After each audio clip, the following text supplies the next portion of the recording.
berita viral itu kan merupakan tindak kekerasan yang ada dalam rumah tangga, yaitu dimana ceritanya kalau nggak salah kemarin itu suaminya sampai melakukan kekerasan fisik ya. Ya, betul sekali. Nah, menurut saya itu perilaku kekerasan dalam rumah tangga itu tidak patut dinormalisasikan, apalagi di negara kita ini kan negara hukum ya, semuanya diatur dalam undang-undang, bahkan dalam undang-undang pun dibahas nih tentang kekerasan dalam rumah tangga seperti itu. Kalau dalam aspek dari pandangan psikologis itu gimana Pak? Kalau dari pandangan psikologi sendiri, secara tidak langsung kekerasan dalam rumah tangga itu kan pastinya memberikan efek dari kesehatan mental si korban sendiri, atau kita sebut istrinya lah ya. Nah, karena yang saya tahu di cuplikan konten atau CCTV tersebut, istrinya itu sampai depresi, mengalami depresi atas perlakuan suaminya seperti itu. Jadi hal itu akan mengakibatkan pertama, kalau misalkan dia memang benar-benar depresi, dia akan gangguan tidur, gangguan pola makan, dan juga kesehatannya itu pun berpengaruh kan sih gitu ya. Secara tidak langsung juga mental yang sudah anggapannya kita anggap mental yang rusak atau sedang tidak baik-baik saja ya, itu dapat mengakibatkan anggota fisik kita atau tubuh kita itu sakit juga gitu Ya, berpengaruh terhadap kesehatan fisik juga seperti itu ya. Selain dari itu, biasanya kekerasan dalam rumah tangga itu nantinya akan menimbulkan dampak PTSD atau kita sebut dengan pasca trauma ya.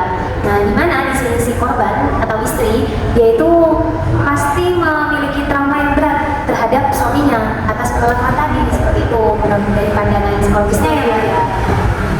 Namun selain itu kita juga perlu peka terhadap lingkungan kita. Kan dalam keluarga itu bukan cuma hanya suami dan istri saja, pastinya ada anak juga kan. Nah, di si anak ini, jika anak ini melihat secara langsung tindakan si ayahnya terhadap ibunya, pasti dia juga akan menjadi ingatan Negatif. Dia juga cekat di memorinya dia seperti itu. Nah, setelah ditinjau dari pandangan psikologis nih, apa maksud sudah dijelaskan ya teman-teman sama Mbak Ovi, apa pandangan psikologis. Nah, sekarang bagaimana upaya pencegahan dari psikologis untuk mencegah terjadinya KDRT ini, Mbak Ovi? Untuk mencegah terjadinya KDRT itu sendiri, kalau menurut saya itu tergantung dengan pembinaan hubungan dalam rumah tangga ya. Soalnya kita tidak bisa mengklaim salah satu pencegahan agar si keluarga ini dapat terbina dengan harmonis dan tidak adanya kekerasan dalam rumah tangga gitu. Kan semua orang kan juga punya masalah gitu di dalam rumah tangganya gitu. Jadi kita tidak bisa memastikan satu cara sebagai penanganan khusus dalam KDRT. Namun ada alternatif, yaitu untuk pencegahan KDRT sendiri, di mana si suami istri ini sudah memahami betul terkait kondisi hubungan dalam rumah tangga dan juga memahami psikologis, emosi maupun perasaan sesama gitu. Satu sama lain, karena itu juga sangat penting Mbak. Soalnya kalau kita dalam satu rumah tangga atau dalam satu hubungan, kalau sudah saling memahami, kita pasti tahu arahnya bagaimana dan cara mencari solusi dari permasalahan pasti dengan perkara ini. Seperti itu ya teman-teman. Namun selain itu juga dalam penanganan atau pencegahannya itu kita bisa saling support satu sama lain. Nah, misalkan si suami lagi mengalami krisis ekonomi seperti itu, jadi tugasnya seorang istri kita memahami keadaan suami.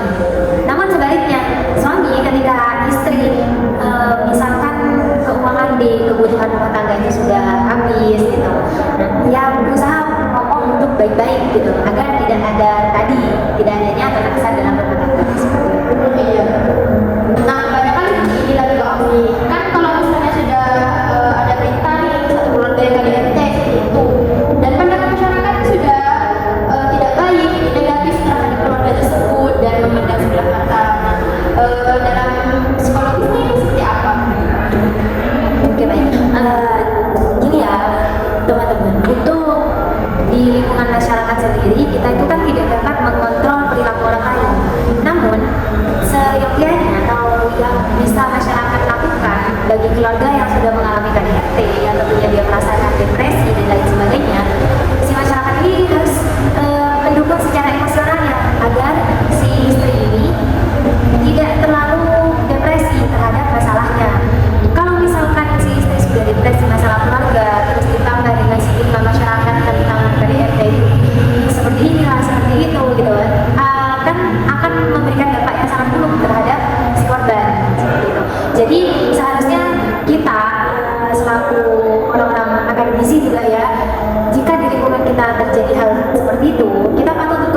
memberitahu kepada keluarga kita atau tetangga-tetangga kita, kalau misalkan perilaku yang seharusnya kita berikan terhadap orang yang sudah mengalami kekerasan dalam rumah tangga itu, kita harus mendukung secara emosionalnya gitu, agar mereka itu tidak terlalu stres atau depresi sehingga mengakibatkan yang nantinya naudzubillah dia si korban bunuh diri dan lain sebagainya. Ya berarti kita harus lebih aware lagi gitu dalam menyikapi seseorang atau dalam lingkungan kita yang terkena kekerasan dalam rumah tangga tadi. Jadi kita harus lebih peduli lagi terhadap sekitar kita terkait mungkin ada korban tapi kita tidak mengharapkan ada korban selanjutnya setelah kejadian ini.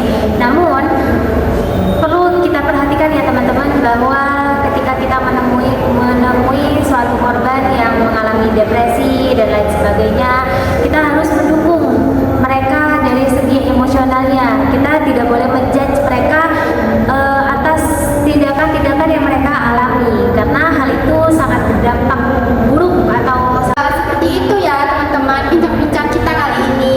Nah mungkin dari Pak Hafiz sendiri ada yang ingin disampaikan untuk penonton podcast dan bincang-bincang. Jadi bagi masyarakat di luar sana atau teman-teman media online yang mungkin menonton podcast ini, semoga podcast ini bermanfaat bagi kalian semua. Namun saya perlu ingatkan kepada kalian untuk pentingnya menjaga kesehatan mental kita. Karena di sini sendiri kita dalam undang-undang pun terdapat hak-hak. Yang pertama hak perlindungan, hak rehabilitasi dan lain sebagainya seperti itu. Nah untuk diri kita, terakhir closing statement dari saya ke diri kita, sayangi, lindungi dan jaga kesehatan mental.